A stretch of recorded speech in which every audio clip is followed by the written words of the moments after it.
Welcome back to Miss Yusuf's English class. In this video, we are going to read chapter 27, 28, and 29 in our ongoing series of Life of Pi full text reading. So let's get on to chapter 27. Later that evening, I overheard my parents speaking. "You said yes?" said father. "I believe he asked you too. You referred him to me," replied mother. "Did I?" "You did." "I had a very busy day." "Hey, you're not busy now. You're quite comfortably unemployed by the looks of it. If you want to march into his room and pull the prayer rug from under his feet and discuss the question of Christian baptism with him, please. Go ahead, I won't object." No. I could tell from his voice that father was settling deeper into his chair. There was a pause. "He seems to be attracting religions the way a dog attracts fleas," father pursued. "I don't understand it. We are a modern Indian family. We live in a modern way. India is on the cusp of becoming a truly modern and advanced nation, and here we've produced a son who thinks he's the reincarnation of Sri Ramakrishna." "If Mrs. Gandhi is what being modern and advanced is about, I'm not sure I like it," mother said. "Mrs. Gandhi will pass. Progress is unstoppable. It is a drumbeat to which we must all march. Technology helps and good ideas spread. These are two laws of nature. If you don't let technology help you, if you resist good ideas, you condemn yourself to dinosaurhood. I am utterly convinced of this. Mrs. Gandhi and her foolishness will pass. The new India will come." Indeed, she would pass. And the new India, or one family of it, would decide to move to Canada. Father went on. Did you hear when he said Bapu Gandhi said all religions are true?" "Yes." "Bapu Gandhi? The boy is getting to be on affectionate terms with Gandhi. After Daddy Gandhi, what next? Uncle Jesus?" "And what's this nonsense? Has he really become Muslim?" "It seems so." "A Muslim?" "A devout Hindu, all right, I can understand. A Christian in addition? It's getting to be a bit strange, but I can stretch my mind. The Christians have been here for a long time. St. Thomas, St. Francis Xavier, the missionaries and so on, we owe them good schools." "Yes. So, all that I can sort of accept.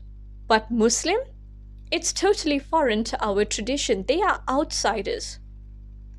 "They've been here a very long time too. They're 100 times more numerous than the Christians."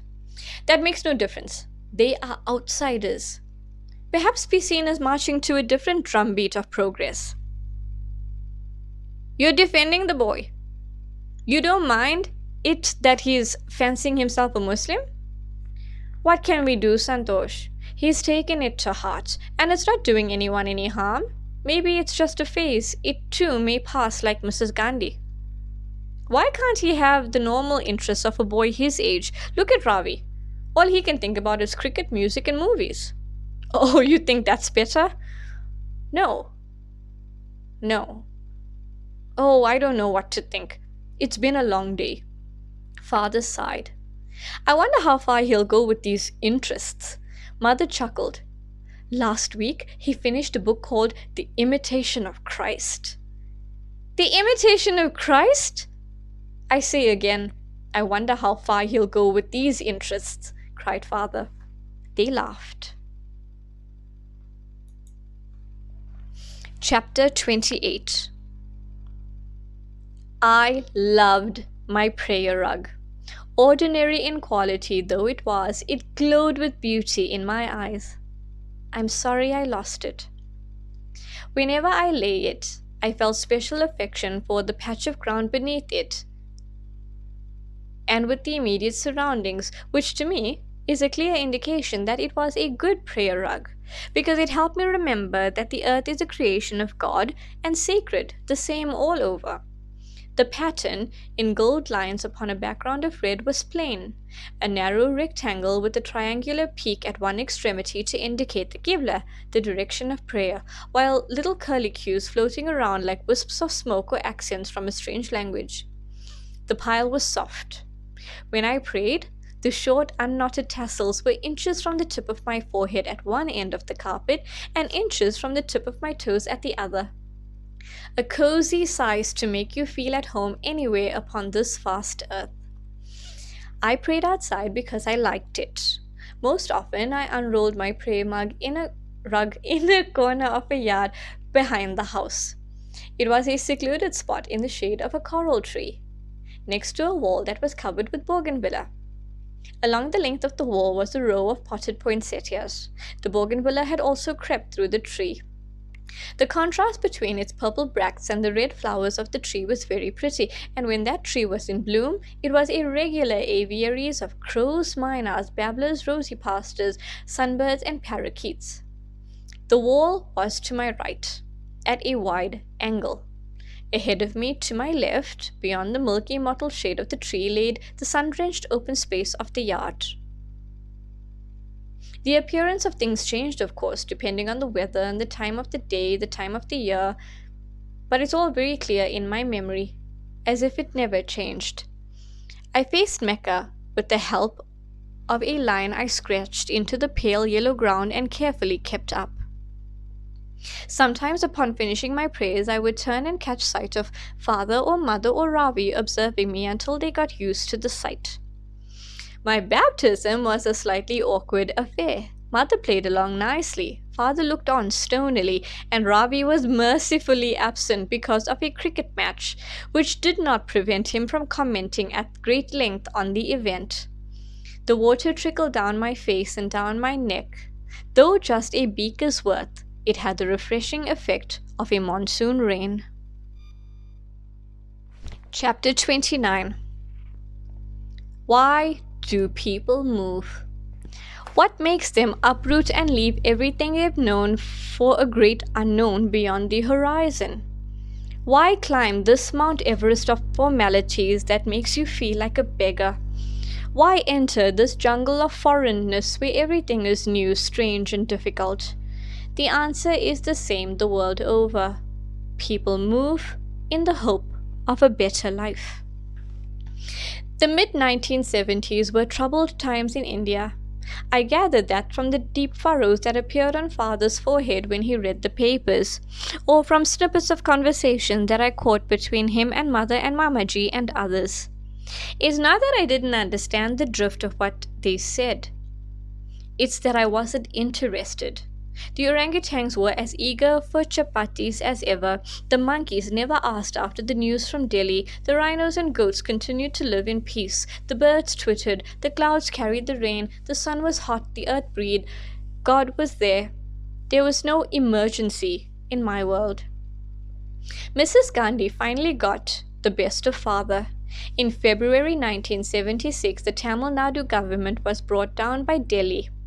It had been one of Mrs. Gandhi's most vocal critics. The takeover was smoothly enforced. Chief Minister Karunanidhi's ministry vanished quietly into resignation or house arrest. And what does the fall of one local government matter when the whole country's constitution has been suspended these last 8 months?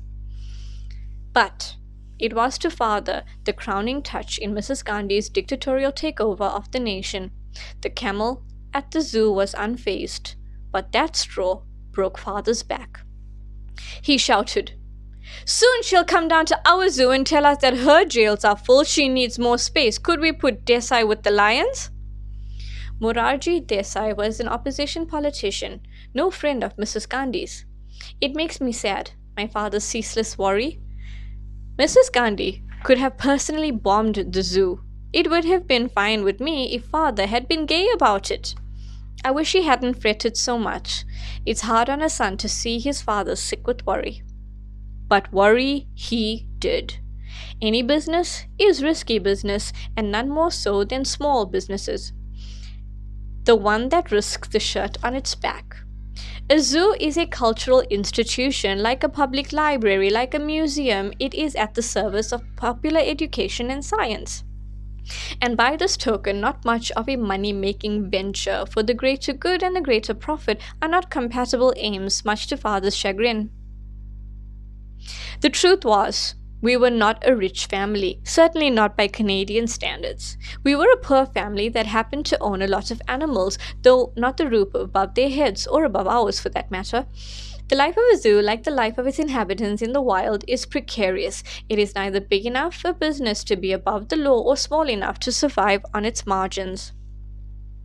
To prosper, a zoo needs parliamentary government, democratic elections, freedom of speech, freedom of the press, freedom of association, rule of law, and everything else that's enshrined in India's constitution. Impossible to enjoy the animals otherwise. Long term, bad politics is bad for business. People move because of the wear and tear of anxiety, because of the gnawing feeling that no matter how hard they work, their efforts will yield nothing. That what they build up in 1 year will be torn down in 1 day by others. Because of the impression that the future is blocked up, that they might do all right but not their children, because of the feeling that nothing will change, that happiness and prosperity are possibly only somewhere else, the new India split into pieces and collapsed in father's mind. Mother assented. We would bolt.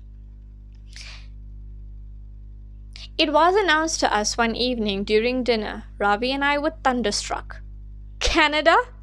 If Andhra Pradesh, just north of what was alien, if Sri Lanka, a monkey's hop across the strait, was the dark side of the moon, imagine what Canada was. Canada meant absolutely nothing to us. It was like Timbuktu, by definition, a place permanently far away. Okay, that brings us to the end of chapter 29. Stay tuned for chapter 30 in a separate video. Until then, goodbye for now.